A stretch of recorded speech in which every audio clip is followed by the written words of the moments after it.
आत्मदेव नाम के एक ब्राह्मण थे, बहुत समृद्धशाली थे। उनकी पत्नी का नाम था धुंधुली, लेकिन उनके कोई संतान नहीं थी। बहुत उन्होंने दान पुण्य यज्ञ याग आदि किए। कोई धर्मात्मा पुरुष अपना अनिष्ट करना चाहता है तो भगवान किसी न किसी रूप में आ जाते हैं। तो एक सन्यासी के रूप में भगवान पधारे। उन्होंने कहा कि ब्राह्मण तुम क्यों निराश बैठे हो? उन्होंने दंडवत किया और कहा संत भगवान हमें संतान चाहिए। तो अच्छा, लेकिन मैं तुम्हारे भाग्य में देख रहा हूं 7 जन्म तक संतान का योग नहीं है, इसलिए तुम हठ मत करो। उनका संतान या तो या नहीं तो मृत्यु, हम ठान कर आए।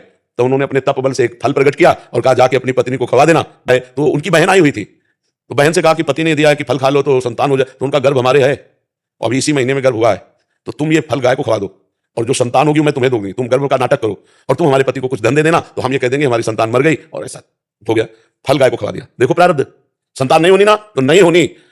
अब 9 महीने के बाद वो गर्भ का नाटक करती रही 9 महीने तक, और जब उसके संतान हुई तो रातों रात मंगा लिया और बस आत्मदेव के संतान हुई, बड़ा आनंद मंगल। इधर अभी आनंद मंगल मनाया जा रहा है कि गाय के संतान हुई, कान भर केवल बछड़े के, गऊ के जैसे, और पूरा शरीर मनुष्य का, क्योंकि तब से वो महान ज्ञानी गोकर्ण जी महाराज, और उसका नाम रखा धुंधुली ने, अपने नाम से मिलता जुलता धुंधकारी।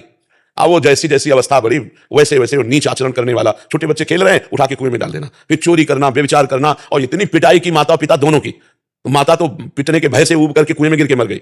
गोकर्ण के हाथ जोड़ा, उनके पिताजी ने कहा बेटा मेरी तो दुर्गति हुई जा रही पुत्र मोह में, इससे तो ये ना होता तो अच्छा था, तो बेटा अब क्या करें? तब उन्होंने कहा कि अब इस समय संसार के राग का त्याग करके एकांत में जाकर भगवान का चिंतन करो।